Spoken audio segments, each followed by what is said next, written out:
হাত কেন দিবি তুই হাত কেন দিবি হাত কেন দিবি? টাকা নাই, হোটেলে নিয়ে যাইতে পারস না? হ্যাঁ, হোটেলে নিয়ে দরজা বন্ধ করে কর না। এটা খুলো না জান, এটা খুলি ফেলো।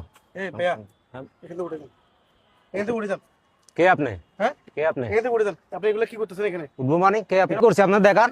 এই ভাই, দেখলাম না মাত্র। হ্যাঁ, এই এত চিল্লাপাল্লা কি? কে আপনি? কি সমস্যা? ভাই, কি সমস্যা মানে? এখানে নিয়ে হ্যাঁ, প্রত্যেকটা শুক্রবার আমরা হইলে একটু বাচ্চা কাচ্চা নিয়ে একটু বের হই, ঘোরাঘুরি হ্যাঁ, করি। উনি দেখতেছি কেন ওনার সাথে ঘষাঘষি করতে? আমিও তো অনেকক্ষণ যাবত দেখছি, আমি তো ওইখানে বসেছিলাম। আপনি এখানে কি করতেছেন? আমরা ঘুরতে আসছি, আসি বসছি এখানে। আসি বসার মানে তো হাতাহাতি কেন করতাম? বসার জন্য তো কেউ আমি মানা হাত করে দিব না। না, ও আমার family, আমি- হাত কেন দিবি তুই হাত কেন দিবি? হাত কেন দিবি? টাকা নাই, হোটেলে নিয়ে যাইতে পারস না? হ্যাঁ, হোটেলে নিয়ে দরজা বন্ধ করে কর না। তখন যা করার করিস। হ্যাঁ, মুখটা কেন খারাপ করস? হ্যাঁ, এখানে আসে যে সবাই ঘুরতে, এই যে ছোট ছোট বাচ্চারা আসে, নিয়ে আসে, কি শিখবে তোদের থেকে কি শিখবে বেড়া? কি শিখবে?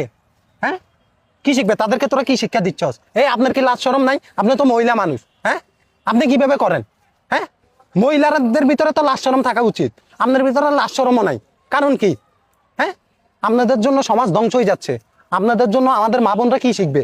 এখানে মা বোন নিয়ে আসা যায় না, বাচ্চা নিয়ে আসা যায় না, কারণ কি? হ্যাঁ, লজ্জাবোধ নাই আপনাদের ভিতরে? এই বয়, এখানে বয়।